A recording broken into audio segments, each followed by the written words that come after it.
D'abord et avant tout, de l'existence, de la négation du peuple. La négation du peuple démocratique, de la légitimité de la souveraineté populaire, et négation aussi du peuple historique, c'est-à-dire le fait que chaque pays est porté par un peuple qui l'incarne politiquement, en quelque sorte.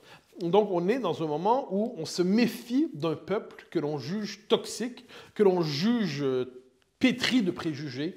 On se méfie d'un peuple dont on s'inquiète de l'identité historique, qui est vue comme une identité, encore une fois, toxique. Donc un peuple qu'il faut à la fois censurer, il faut le censurer pour éviter qu'il ne contamine l'ensemble institutionnel qui est le nôtre avec ses idées rances, ses idées toxiques, ses idées phobes et ainsi de suite.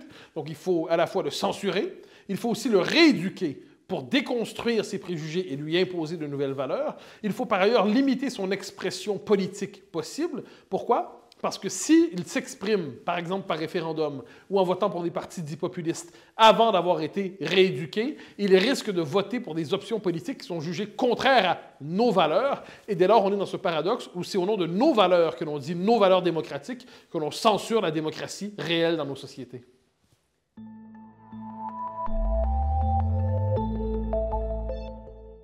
Parce qu'encore une fois, le référendum est jugé illégitime. Pourquoi? Parce que le peuple est lui-même illégitime. On considère que le peuple manque de maturité civique, que le peuple est traversé par des préjugés xénophobes, transphobes, racistes, pourquoi pas, europhobes.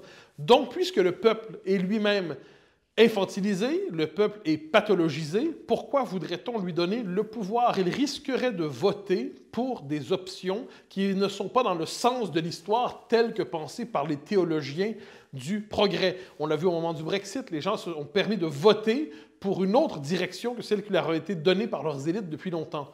De la même manière, aujourd'hui en France, sur la question de l'immigration notamment, on nous explique que le système est verrouillé de telle manière que le peuple ne puisse pas remettre en question un système d'immigration, plus largement un régime, qui est fondé sur la censure de ce peuple. Donc je dirais que de ce point de vue, c'est tout à fait circulaire. On se méfie du peuple, donc on veut l'empêcher de s'exprimer. Et à terme, on veut même l'empêcher de s'exprimer dans l'espace public. Pourquoi? Parce que s'il parle, il pourrait avoir envie de voter.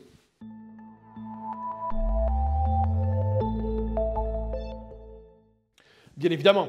Alors, c'est l'illusion de tous ceux qui sont des gardiens du régime que de croire qu'il est possible de verrouiller, de calcifier à jamais les institutions. Les institutions peuvent se détourner du peuple, peuvent considérer que le peuple est un résidu qui va se dissoudre, peuvent considérer que le peuple est une faune inquiétante qu'on doit mater, mais le peuple existe néanmoins, hein, et pourtant il existe. Dès lors, un parti, quel qu'il soit, qui promettrait de faire un usage éclairé, intelligent du référendum, à la fois pour trancher des questions importantes, mais pour reconstituer politiquement le peuple, pour lui permettre de se prononcer sur les grandes questions qui touchent son existence, ce parti serait fidèle au véritable principe démocratique. Et on est dans ce paradoxe aujourd'hui où les ennemis de la démocratie prétendent accomplir la démocratie en censurant le peuple, alors que ceux qui veulent donner la parole au peuple et organiser un contexte référendaire, par exemple, sont vus comme des ennemis de la démocratie parce qu'ils se mettent au service d'un peuple dont on se méfie. C'est le monde à l'envers, c'est orwellien.